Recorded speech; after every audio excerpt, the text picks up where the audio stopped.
Assalamualaikum warahmatullahi wabarakatuh. Apa kabar semua? Semoga dalam keadaan sehat dan tetap semangat ya. Pada pertemuan kali ini kita akan membahas materi statistika.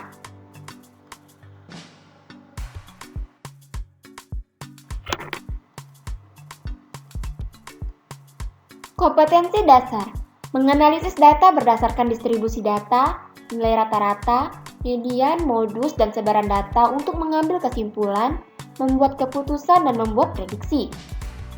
Pada pertemuan kali ini, diharapkan siswa mampu menganalisis data berbentuk tabel dan diagram dengan benar.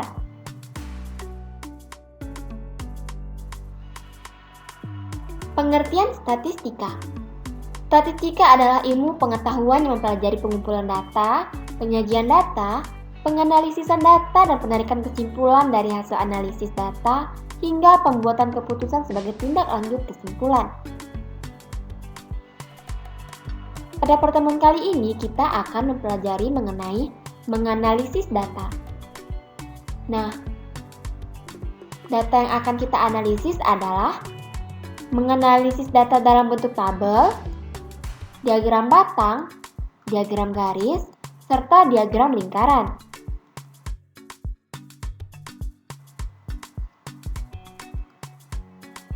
Yang pertama yang akan kita bahas ialah mengenai menganalisis data berbentuk tabel. Perhatikan tabel berikut.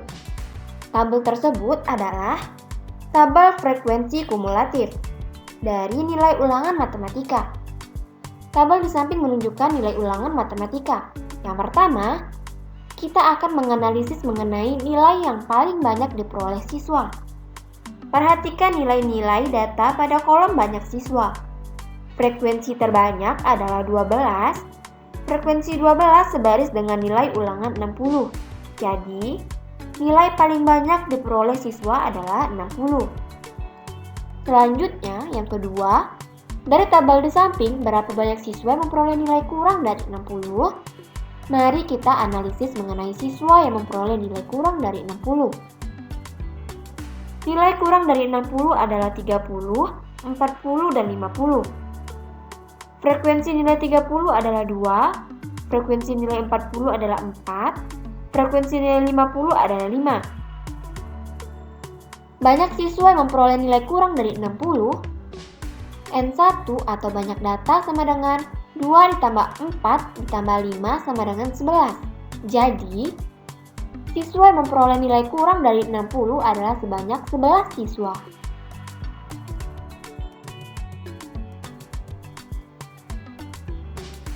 Yang kedua, menganalisis data berbentuk diagram batang. Diagram batang di samping menunjukkan siswa yang mengikuti ekstrakurikuler. Yang pertama, pada ekstrakurikuler apakah yang paling banyak diikuti siswa? Ekstrakurikuler paling banyak memiliki frekuensi paling banyak. Pada diagram batang di samping, frekuensi terbanyak ditunjukkan oleh batang tertinggi. Dari gambar terlihat bahwa renang memiliki batang tertinggi sehingga renang memiliki frekuensi yang paling banyak. Jadi, pada ekstrakurikuler apakah yang paling banyak diikuti siswa? Jawabannya adalah ekstrakurikuler renang.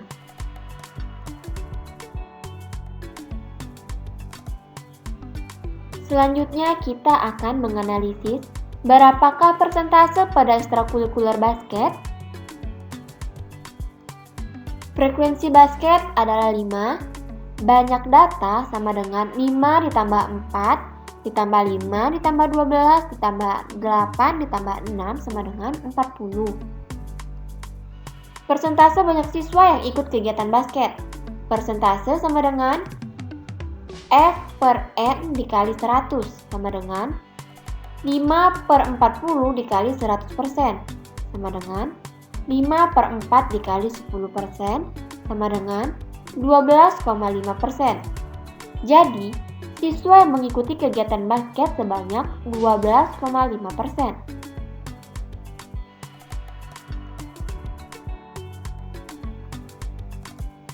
Selanjutnya, kita akan menganalisis data berbentuk diagram lingkaran. Perhatikan diagram lingkaran kegemaran siswa kelas 8 terhadap mata pelajaran di sekolah. Diagram di samping menjelaskan kegemaran 120 siswa kelas 8 terhadap mata pelajaran yang ada di sekolah. Yang pertama, berapa banyak siswa yang gemar mata pelajaran bahasa Inggris? Mari kita analisis mengenai banyak siswa yang gemar terhadap mata pelajaran bahasa Inggris. Bahasa Inggris menempati seperempat lingkaran sehingga persentase bahasa Inggris sama dengan 1/4 dikali 100% sama dengan 25%. Banyak siswa gemar bahasa Inggris sama dengan 25% dikali 120 sama dengan 30. Jadi, siswa yang gemar terhadap mata pelajaran bahasa Inggris adalah sebanyak 30 orang.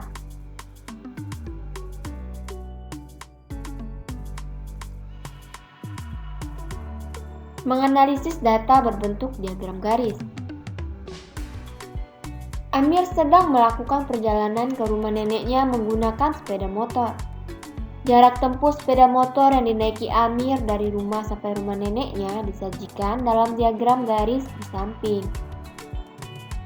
Berapa kecepatan tertinggi dan terendah sepeda motor yang dinaiki Amir? Diketahui bahwa V adalah kecepatan, S jarak tempuh, dan T adalah waktu tempuh.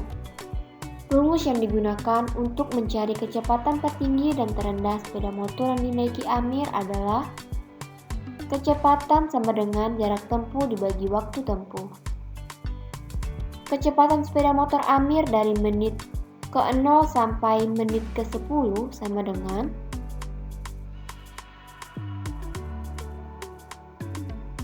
jarak tempuh menit ke 10 dikurang jarak tempuh menit ke 0 per waktu tempuh menit ke 10 dikurang waktu tempuh menit ke 0 sama dengan 3 dikurang 0 per 10 dikurang 0 sama dengan 3 per 10 km per menit sama dengan 3 per 10 dikali 1000 meter per menit sama dengan 300 meter per menit.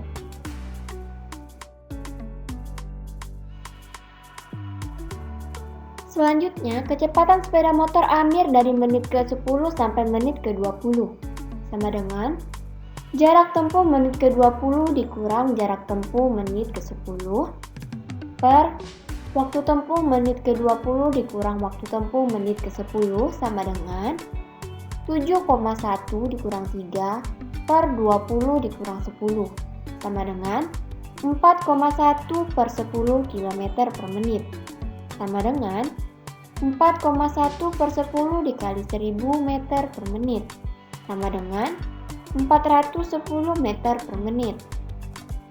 Dengan cara yang sama seperti di atas, diperoleh tabel kecepatan sepeda yang dinaiki Amir sebagai berikut. Untuk waktu 0 sampai 10 menit, kecepatannya 300 meter per menit. Waktu 10 sampai 20 menit, kecepatannya 410 meter per menit. Untuk waktu 20 sampai 30 menit, kecepatannya adalah 0 meter per menit atau tidak bergerak sama sekali. Untuk waktu 30 sampai 40 menit, kecepatannya adalah 420 meter per menit. Waktu 40 sampai 50 menit, kecepatannya adalah 450. Untuk waktu 50 sampai 60 menit, kecepatannya adalah 0 atau tidak bergerak sama sekali. Waktu 60 sampai 70 menit, kecepatannya adalah 480 meter per menit. 70 sampai 80 menit, waktunya kecepatannya adalah 460 meter per menit. Yang terakhir, waktu 80 sampai 90 menit, kecepatannya adalah 440 meter per menit. Dari tabel terlihat kecepatan sepeda motor Amir terendah adalah 300 meter per menit dan kecepatan sepeda Amir tertinggi adalah 480 meter per menit. Nah, selanjutnya, apa yang terjadi pada perjalanan dari titik B ke titik C? jarak tempuh dari titik B ke titik C sama dengan jarak tempuh titik C dikurang jarak tempuh titik B sama dengan 7,1 dikurang 7,1 sama dengan 0 km. Hal ini berarti sepeda tidak bergerak atau diam. Kemungkinan Amir sedang beristirahat. Jadi, dari titik B ke titik C, Amir sedang beristirahat atau tidak naik sepeda. Baiklah anak-anak, pembelajaran kita sampai di sini dulu ya. Sampai jumpa dan terima kasih. Wassalamualaikum warahmatullahi wabarakatuh.